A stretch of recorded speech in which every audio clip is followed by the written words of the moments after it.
Theater Talk is made possible in part by the CUNY TV Foundation.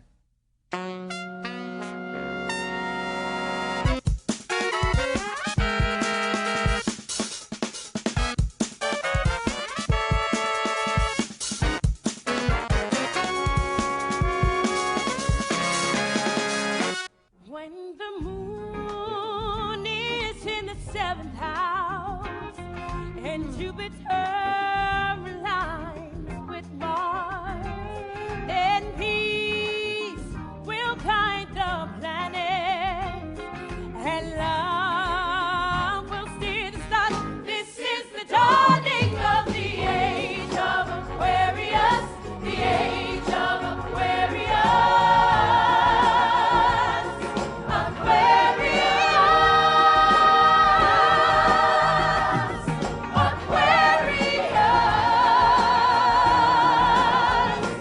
From New York City, this is Theater Talk. I'm the show's producer, Susan Haskins. And I'm Michael Riedel of the New York Post.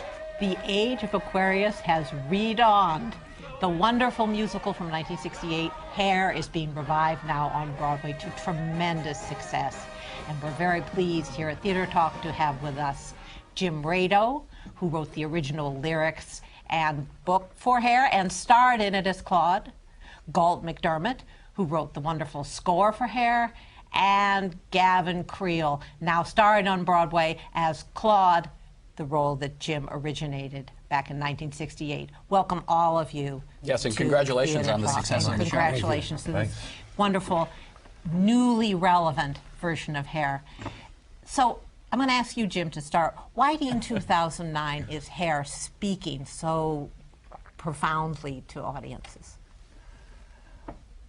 I knew you were going to ask me that. All right. You decided not to prepare. So I'm gonna, I decided not to prepare. All right, don't prepare. But I was thinking last night, well, if I am asked that question, what is my answer now?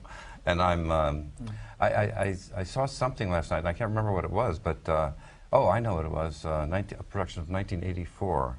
Oh. And it's sort of the diametric opposite of Hair. Yes, it is, yeah. And I thought, you know, there is that type of mentality in the world that exists in 1984 and in our world, and I think Hair is a vital piece to remind us of what happened in the 60s.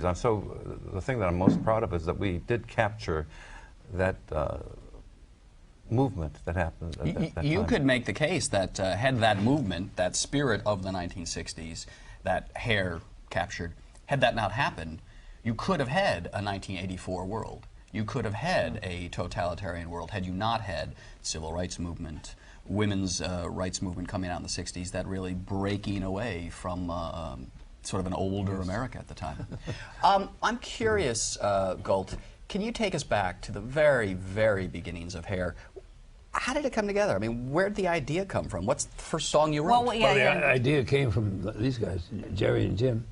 And I met Jim first. Jerry didn't want to meet me. He wanted Jerry Jim. Ragney. Jerry Ragney. I don't remember that. Yeah. He didn't want to see me. He wanted Jim's opinion.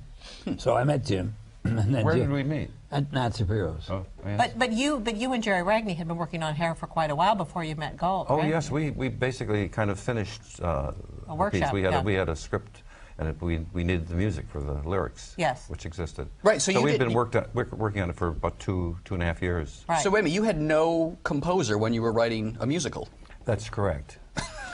but I had dabbled in. I had done some musical shows myself in which I had actually composed music. So we were doing dummy melodies for the songs.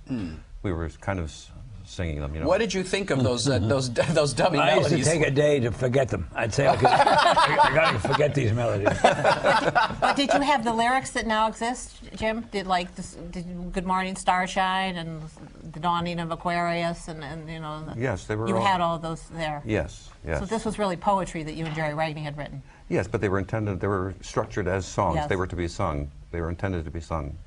What inspired you and Jerry Ragney to take on this piece about hippies in the first place? Well, I guess it just hit us in the face. It was right there in front of us. You were down in the East Village, we were down in the East Village. We were up on Broadway doing shows, and then we were in experimental theater. At La Mama, right? No, not La Mama, at the Open Theater the Open on Theater, Spring yeah. Street, one of the first lofts, artistic lofts over there. And so we were interested in experimenting in theater. We were doing sort of straight Broadway plays, Shakespeare or whatever, and then there's this other movement, this experimental theater movement happening off Broadway or way off, you know, off loft, you might say. And we were very intrigued by that. But suddenly, as we were going between the two places, the two locales, we would see these things happening on the street. People were marching by with picket signs, and guys were growing their hair long, and all these incredible costumes that they were wearing. And the children just hanging out, young people hanging out. So that this was so it really came from what you saw, just wandering in the city. It was another form of theater happening in the streets. Gavin, I want to ask you, I don't think we're around in the early 60s when this was coming together. But I know you studied musical theater at University of Michigan. Is Hair one of the principal shows that students of musical theater learn about? And when did you first come across it? Honestly, University of Michigan's training when I was there was a lot more in the golden age, and this, even though it is. So you mean My Fair Lady? Yeah, pre-1960, honestly, you know, for the most part anyway. But I actually Hair came into my life when I was at 9 years old, and I went to the Findlay Hancock County Public Library and checked out, you could rent or borrow CDs, and CDs would just come out, and I was like, oh, CDs. And I got 3 musicals, because I thought, oh, musicals, because I really wasn't into musicals or anything. It was Assassins, Guys and Dolls, and no, it wasn't Assassins, because I got that later. But Hair was one of the first ones, and I'd learned words that I'd never learned before. I was like, what is this, you know? And I just thought... Did your parents know you were listening to Hair? I don't think they did. But Gavin, I don't think they did. you find Hair relevant to your generation? No, I mean, at the time, or I'd say He was now, only 9.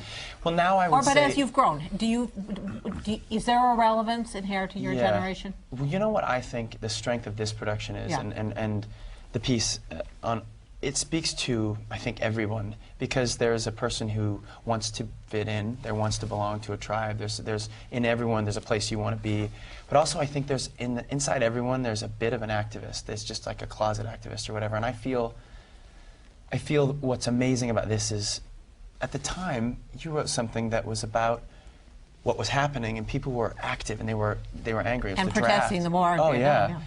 And now I just feel a lot of apathy in our younger generation, and I hope that I hope the show's here for a nice long time, and people, I see it already happening now outside the stage door. The young people who come to see it are just like, this is the greatest theater experience I've ever been to. Really? Oh, wonderful. I had a guy who wrote me a missive last night.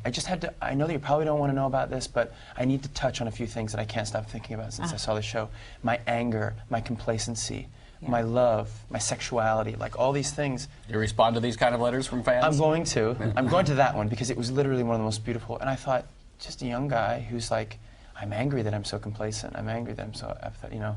But Galt, you and I were talking earlier about this, that in this new version, the horror of the death of war, I think your director has emphasized that more. I found that this version far more chilling. I wouldn't say chilling. I think it's moving. What moves me about it is that the kids are so fond of each other, and they're very concerned that this guy is going to go to the war, and they keep denying it. And the way Diane's brought it out, you sense all the way through that there's a context about something. Yeah. And my feeling is that sad's not the right word, it's this move.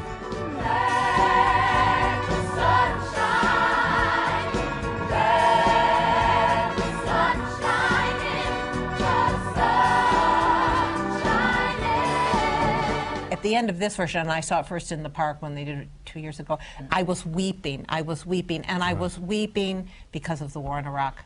And I was weeping because we're doing it again. We're sending the boys to die. Yeah. Well, what I'm and girls. proudest of this production is that it's not anachronistic. It's not doing it's not winking at the audience and saying, think about Afghanistan, think about Iraq. She was like, we're in 1967, we're doing this play, and that's who we are. We are these people. And but I love that it's like let the audience complete the blank and fill in the blank and go. You know, it makes me think about my life now. Why am I not more involved with the war in Iraq stuff? And it's amazing that you say that. I think, you know. Now, on an intellectual note, the nudity. Was that, It's Galt's idea. I was going to ask you. I mean, was the nudity? It is, you know, very famous for having, I think, the first nude scene on Broadway. Well, and it's so funny because that nude scene, it lasts for how many seconds? 2. You want it longer? I mean, how did the nude scene come about? Was it just a natural thing to take your clothes off in Jim the has room? to tell you that, but there was no nude scene in Joe's production downtown. Joe Papp's production. But there was the idea for the nude scene in Joe Papp's production, and Joe Papp, we got a note from the office. We sent a message to the office saying, you know, at this point we're having some nudity. And we got a note back saying, no, you aren't. All right, so you were in conflict with Joe Papp. How did you win the conflict? Well, we lost with Joe, you always do. But when we went to Broadway, there was a story that you had for why there was nudity. The 2 guys in the park? The 2 guys in the park took their clothes off. Yeah, it was a great moment of, you know, liberation. I mean, we'd never seen anything. And I had had an experience in the park. This is the last time I'm going to tell this story. I don't think I've told it on TV, but I was, before I knew Jerry, before, you know, hair came to be, before the hippies came around, one day I was up in Central Park and I stretched out on a rock in the sun and took my shirt off, and I was laying there with my eyes closed, and suddenly I felt a club hit my shoe, and I looked up and it was a policeman saying, put your shirt back on. So this must have been early 60s, but this was the kind of atmosphere that existed. The initial reception for Hair, I know it got quite good reviews, but it was a different time, and you still had a lot of people who wouldn't be caught dead wearing short pants. They'd be wearing hats down the street. Was there resistance to Hair? Was there a contingent of this town that was against Hair? Did they think, what is this doing to our classic Broadway shows? Well, there were reviews that weren't good, I think, weren't there? Yeah, there were a couple. A few. Yeah. We had a few. And what were their objections? I never read those, but it was too freeform. A lot of people didn't like the music. I read one guy said the music doesn't deserve to be on the same stage as, you know, My Fair Lady and the Golden Age shows. But speaking of the, you know, because the Golden Age was just ending, but Galt, your score from Hair was really the last score out of which came several top 10 pop songs. That doesn't happen anymore. But you know. Well, there's no pop music anymore. No, but you had Age of Aquarius and Hair itself and Good Morning Starshine and all these covers that were Easy to Be Hard. Easy to Be Hard. Wonderful. Yes. Do you have any sense why, aside from Hair and then some of the later Andrew Lloyd Webber, Tim Rice shows, rock music never really caught on Broadway?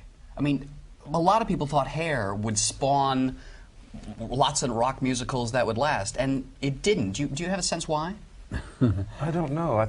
Go ahead. No, I don't know either. I mean, I don't know. But it has now. It has. I think it was ahead of its time. We had to wait for Rent, really. That was how many years later? 30 years later or something. But what was your sense of that? I mean, did you think you guys had unleashed something new to change the musical theater at the time, and then no one followed it up? No. I think we wanted to present something that was very new, very radical, and we wanted to shock people. We wanted to stir people. We wanted to move people, certainly.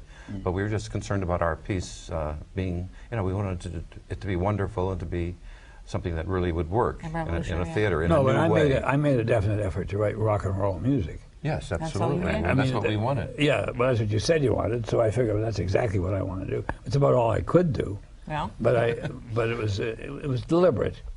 And I think some people didn't like that, that idea. Well, they weren't ready. They weren't ready. I do have to bring up a serious topic. Watch out. Watch out. Here it comes. Here it comes. So you played in Hair for a while, and it was a great success. But I've read reports and actually talked to people who were in the cast that as things went on, because there was a dark side to the peace, love, hippie movement, and that even in the company of Hair, there was a lot of drug abuse backstage. Some people had nervous breakdowns. One member of your company died of, well, all right. But here you sit, darling.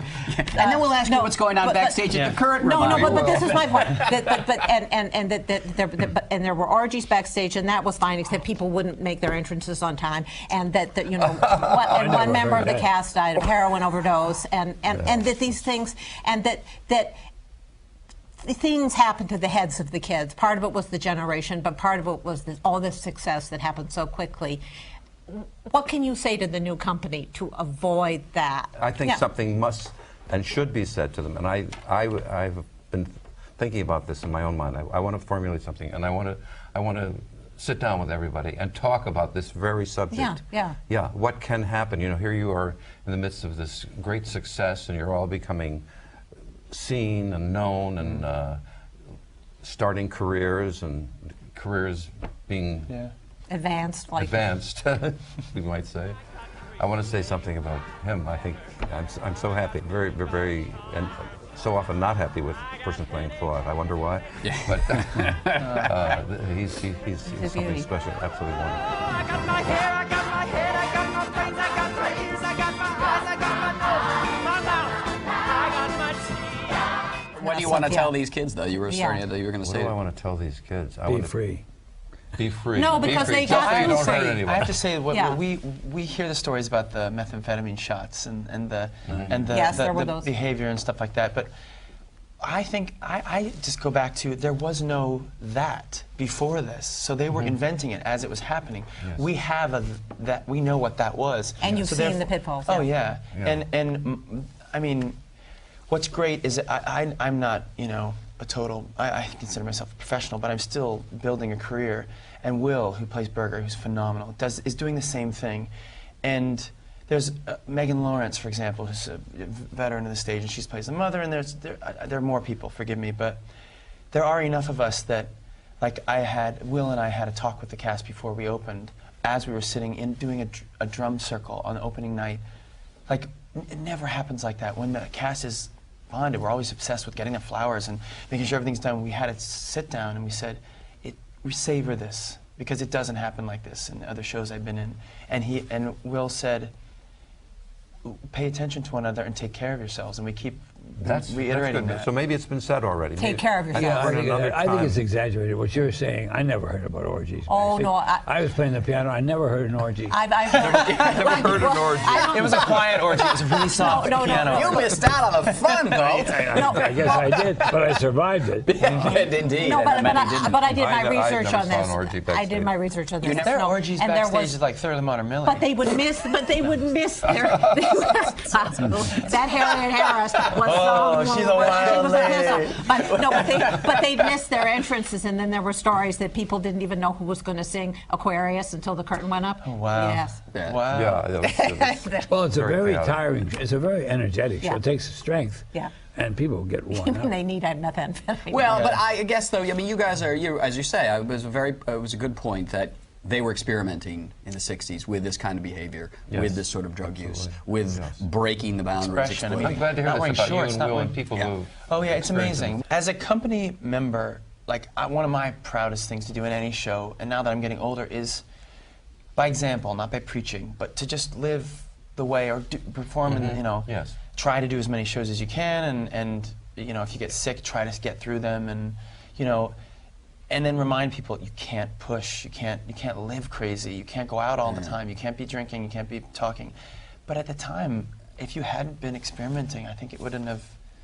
There'd be no hair? I don't think hair would be what it is now. Yes. Well, I'm glad to hear you say that about doing shows, because I will say that there's a lot of talk around Broadway now of your generation. Oh, you totally. included, of course, that kids do not do the 8 performances a week anymore. They have a little sniffle, a little cold, and they don't show up. I got 2 chest infections in the first 6 weeks of the show, and it's terrible. You're sitting at home going, I could get through it. I hate missing the show. Good. But there's just, we're human, and there's certain things you just can't get through. But I do think it is a problem, and I think it's something that hopefully will right itself, that the new generation will go. It's just an appreciation, I think, of like, you're on Broadway. Appreciation, people are dying to do this, and and using the word art. It's your art. Yeah. It's your art form, and you're successful in something, and you have to focus on that. So the only orgy at Hair is the one at the end of the show, when the audience comes up, and one of really the great moments happening on theater right now. You invite the audience from the to come up and just have a happening with you all. Yeah, it's the end of the episode.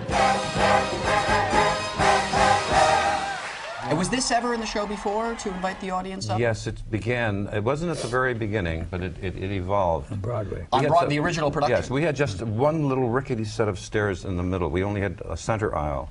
Now we have two very grand staircases inviting the audience up, but it was just a little, and it suddenly happened. So it was something spontaneous originally, that people who were enjoying the show so much just wanted to come up on stage. They grabbed the people up. It was a very small theater, you know, that little theater. More. The Biltmore Theater. About half the size of what we have now. All right, Gavin, a few celebrities who've you've danced with on that stage? Well, my favorite, Nancy Pelosi, she didn't dance. She had Secret Service, of course, all over the place. And they danced. Well, no, what's crazy is the girl who plays Chrissy, Allison Case, is gorgeous, redhead, beautiful spirit. At the end of the show, it's just Allison, so she is. She just hugs people. She walks up and down the aisle and just hugs people, and they just hold on to her. She went to hug one of the Secret Service guys, and she didn't know, and he swatted her away. He was like, and she was like, and people around, you don't touch Secret Service. And she was like, well, then you don't get up on stage. Yeah. And Nancy This Pelosi, is what hair is fighting against. I know. Secret Service people swatting Hey, you actors. screws, stay off the stage. I know. Sorry, Grouchy. Nancy Pelosi. I do have to say that I was told this, I don't know if it's entirely true, but when Nancy Pelosi, she was like in the third row on the aisle, and where do I go at the end of the first act when people are taking their clothes off? And I'm standing, I sing the song, and I'm standing downstage on the stairs, and then everyone's here, this is the audience. And they said Nancy Pelosi, the entire song was just like, just looking at me the entire time. And they're all standing right here getting naked, and she was like, oh, that's like my mother. They just She came to see the show and she said, "What nude scene?" Because you didn't get nude. So, all right, now we might dance a little bit here. You guys have kindly agreed to play us a little something. Sure. And play and sing for us. And now we're going to get a little bit of hair. We're going to hear Where Do I Go? But I first want to introduce Vince MacDermot, who is Galt's son, and you're playing in the band at the Revival right now. Yes, I am. Right. Thank you, Vince, for joining us. All right, gentlemen, take it away. Susan has promised me she's not going to remove her clothes, even if she gets really into it. Sorry, America.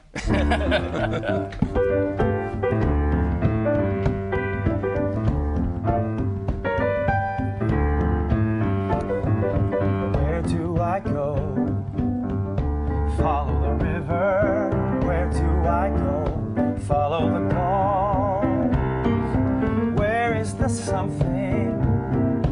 Where is the someone that tells me why I live and die? Where do I go?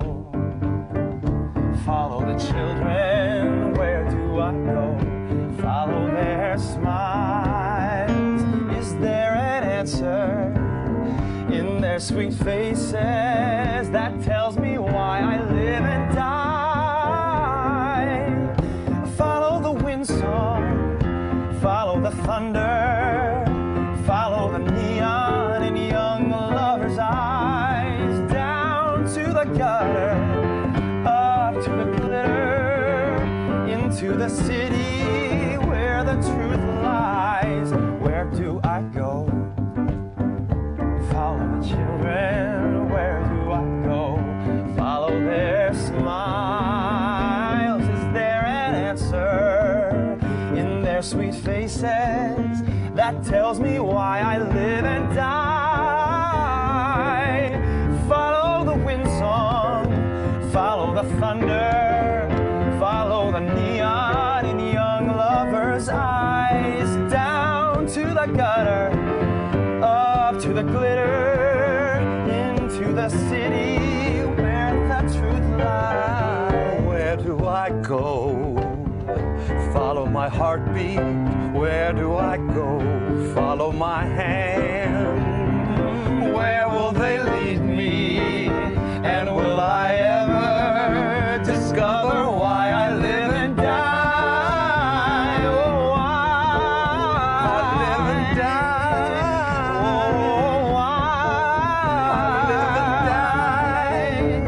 I live? Why do I die? Tell me, where do I go? Tell me why